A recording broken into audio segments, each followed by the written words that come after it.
Good morning guys, good afternoon, good evening. For today's video guys is maglilipat tayo ng ating aglomina. Ayan siya guys dati oh. Tapos nilabas ko, ganyan na yung naging hitsura.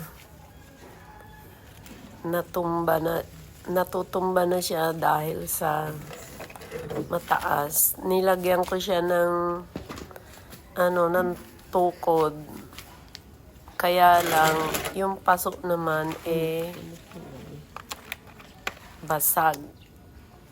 Luma na yung paso, punit-punit na. Pag binuhat mo, ayan siya, oh. Punit na, hindi mo na mabuhat. Ngayon, ililipat natin siya, guys, sa isang paso. Kasi, hindi ako, guys, nakakapagpalaki ng aglomina ng ganyang kataas na. Tingnan nyo, walang sira yung yung dahon sa baba. Kaya ang ganda-ganda niya tingnan. Tapos, nasa loob lang siya ng bahay kasi. Tapos matingkad ang kulay, guys. Kaya, napaka bright ng niya. Kumbaga, matingkad. Ayan, ililipat lang natin siya sa kabilang paso. Kaya lang hindi ko siya malipat ng buo. Yan nga, hinagisan ko siya ng avocado. Pinabayaan ko lang, tumubo naman yung avocado. Tapos ayan, meron pa dyan isang dalawa sila dyan, isang maliit at saka isang malaki na. Yung malaki ng puno, lampas na nga sa sa aglomina. Kaya kailangan ko na rin ilipat. Tsaka yun nga, ang laki-laki na niya, mataas na. Ayun, basag-basag na yung niya, yung paso niya. Kaya hindi ko na siya mailagay sa loob ng bahay. Ayan o. Tanyo guys, walang sira yung pinaka puno ng yung dahon ba, walang sira mula doon sa puno. Kaya ang ganda-ganda niya. Sana pag nilipat ko, hindi rin masira yung ibang ibang dahon. Sana tuloy-tuloy yung paglaki niya. Kasi hindi ko naman binawasan ng ugat. Magsisimula kasi sila ng pagtubo or matutuyo yung mga dahon kapag hindi mo sinama yung ugat. Hindi ko na rin siya pinutol guys. Kumbaga ililipat ko lang. Kaya nga lang baka ma-stress. Kaya medyo hindi makarecover agad ang halaman dahil medyo matigas na kasi hindi ko siya nako-cultivate guys dun sa nung habang nandito siya. Ayan yung isang puno na tumubo. Marami na siyang naging bulaklak sa loob ng bahay. Ang ginagawa ko lang pagka may araw na, itatabi ko lang siya sa bintana para nasisikatan ng araw. Tapos sandali lang naman yun. Siyempre, filtered na yung araw mula sa labas, papasok sa bahay. Kasi, siyempre, may bintana. So, hindi na masyadong mainit. Kaya, hindi natutuyo yung dahon niya. Maganda ang tubo.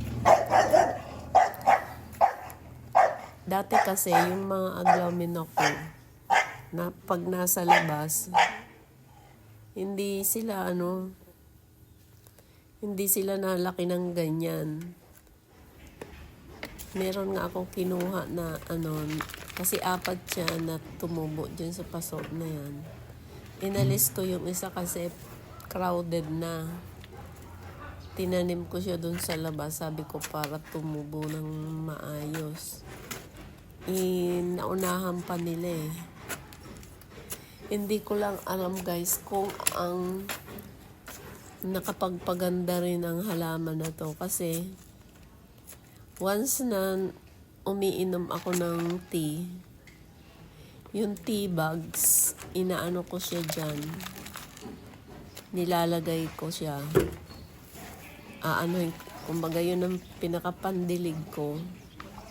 Lalagyan ko ng konting tubig tapos ibubuhos ko yung tea bags dyan.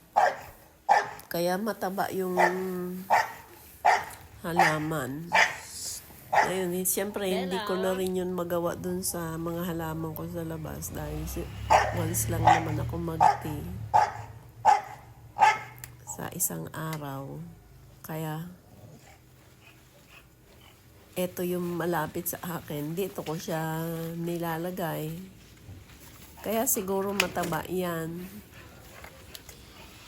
Kasi madalas nga tea ang dinidilig ko sa kanya. Tapos yung kulay niya naging vibrant guys. Hindi katulad nung yung iba maraming green. Siya maraming red. Ang tawag pala dito is Chinese. Ang variety na is Aglomina Chinese Evergreen. Ayan. Ngayon, pagka dahil palalaguin ko muna siya dahil hindi pa maganda ipasok sa loob ito. Ilalagay ko lang siya dun sa likod na sandali lang maarawan. Kasi yung need siguro niya ng direct sunlight tapos more water. Pag nandito kasi sa loob, limitado din lang ang tubig kasi mag-overflow. Kaya dito muna siya sa labas. Dahil dito sa amin, hindi madalas umuulan ngayong panahon. Umuulan lang siya, sandali lang, pero mainit na ang sikat ng araw. Kaya ang dilig siguro nito is 2 beses sa isang araw o 3 pa. Kasi makitubig. Kailangan natin guys lagyan ng ng tungkod kasi matutumba at yung siyempre stress sila, hindi sila makakatayo ng diretso. Dahil ibang klase naman yung stem nito malambot lang siya. Hindi kasi malaki ang stem, maliit, manipis lang siya. Dahil siguro yung tawag doon, crowded sila, kaya hindi tumaba ang stem.